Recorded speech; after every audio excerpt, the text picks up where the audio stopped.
అందరికీ welcome back to our channel Harika Ashok. మేమైతే బాగున్నాం, మీరు కూడా బాగున్నారైతే అనుకుంటున్నాము.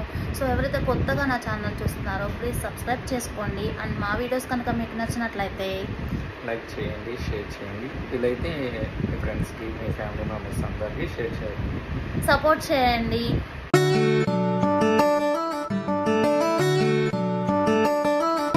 సో ఇప్పుడైతే బగారా రైస్ ప్రాసెస్ ఎలా చేసుకోవాలో దానికి కావాల్సిన పదార్థాలు ఏంటనేసి ఈ వీడియోలో అయితే చూసేద్దాం. వీడియో అయితే స్కిప్ చేయకుండా చూసేయండి. సో ఫస్ట్ అయితే బగారా రైస్కి కావాల్సినవి బిర్యానీ ఆకు, జాజాకు, జాపత్రి ఇవన్నీ అయితే వేసేసుకొని మనం ఫ్రై చేసుకోవాలి. అండ్ ఆనియన్స్ 2-3 పచ్చిమిర్చి అయితే వేసుకొని ఫ్రై చేసుకోవాలి. దీంట్లో బిర్యానీ మసాలా ఉంటుంది, ప్యాకెట్ బయట దొరుకుతుంది, అదైతే నేను వేసుకున్నాను. అలాగే కొంచెం గరం మసాలా, ధనియా పౌడర్, సో ఇవన్నీ వేసుకొని అయితే ఫ్రై చేసుకోవాలి. ఫ్రై చేసుకున్న తర్వాత కొంచెం సాల్ట్ అవన్నీ వేసుకొని వాటర్ పోసేసుకోవాలి. వాటర్ అవన్నీ మరిగిన తర్వాత ఇట్లా చూపిస్తున్న విధంగా బియ్యం ఇవన్నీ అయితే వేసుకోవాలి. సో బియ్యం వేసుకున్నాక అవి ఉడికేస్తే ఆల్మోస్ట్ తొందరగానే ఉడికేస్తాయి, ఎందుకంటే ముందే మనం నానబెట్టేసుకొని ఉంటాం కాబట్టి ఈజీగా కుక్ అయిపోతాయి. సో వన్స్ కుక్ అయిన తర్వాత ఈజీగా ఆల్మోస్ట్ 5 to 10 minutesలో కుక్ అయిపోతుంది. సో ఇలా అయితే తీసేసుకోవాలి వాటర్లో నుంచి. సో ఇలా తీసేసుకొని పక్కన పెట్టేసుకుంటే నిమ్మకాయ అయితే పిండుకోవడం వల్ల ఏంటంటే అన్నం అనేది పొడిపొడిగా వస్తుంది. నెక్స్ట్ అయితే చికెన్ ప్రాసెస్ చూసేద్దాము. చికెన్ కర్రీ ఎలా చేసుకోవాలో చూసేద్దాము. చికెన్కి అయితే ఆయిల్ వేసేసుకున్నాను. ఆయిల్ హీట్ అయిన తర్వాత వాష్ చేసి పెట్టుకున్న చికెన్ అయితే వేసుకున్నాను. పసుపు, కారం, ఉప్పు అయితే వేసుకొని మిక్స్ చేసుకున్నాను. దీంట్లోనే టమాటా, పచ్చిమిర్చి, ఉల్లిపాయలు అయితే కట్ చేసి పెట్టుకున్నాను ఆల్రెడీ. సో అవైతే ఇప్పుడు వేసేసాను.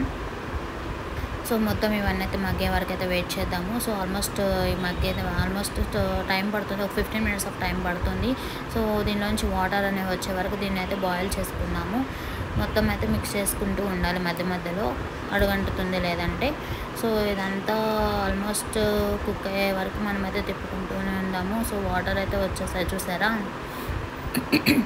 ఈ విధంగా వాటర్ అయితే వస్తాయి కర్రీలో నుంచి. సో వన్స్ వాటర్ అన్నీ ఇంకిపోయే వరకు ఉంచుకున్న తర్వాత మీకు కావాలంటే ఇంకొంచెం వాటర్ పోసుకొని మిక్స్ చేసుకోవచ్చు. దీంట్లో కొంచెం ఇది ఉంది కదా, అల్లం పేస్ట్, కరివేపాకు అయితే వేసుకోవాలి. వేసుకొని మొత్తం అయితే మిక్స్ చేసుకోవాలి. చికెన్ కర్రీ అంత కష్టమేం కాదు, ఈజీనే. కాకపోతే మసాలా అవన్నీ వేసుకోనికి టైం పడుతుంది. సో మసాలా కూడా ముందే ప్రిపేర్ చేసి పెట్టుకున్నా అంటే మీ కర్రీ ఇంకా ఈజీనే. మామూలు కర్రీ ఎలా చేసుకుంటామో అలా చేసేసుకోవచ్చు. సో నెక్స్ట్ కొంచెం కొబ్బరి పౌడర్ వేసాను, కొంచెం చిక్కదనం వస్తుంది కొబ్బరి పౌడర్ వేయడం వల్ల. ధనియా పౌడర్ వేసుకోవాలి. నెక్స్ట్ గరం మసాలాని ఏదైతే ప్రిపేర్ చేసి పెట్టుకున్నాను, ధనియాలు, చెక్క, లవంగం, గసగసాలు ఇవన్నీ అయితే ఫ్రై చేసుకొని మిక్సీ చేసి పెట్టేసుకున్నాను. ఆ పౌడర్ అయితే వేసేసుకుంటున్నాను ఇప్పుడు. ఇక్కడ కొంచెం వేసుకుంటే సరిపోతుంది. సో మొత్తం అయితే కలిపెట్టేసుకోవాలి.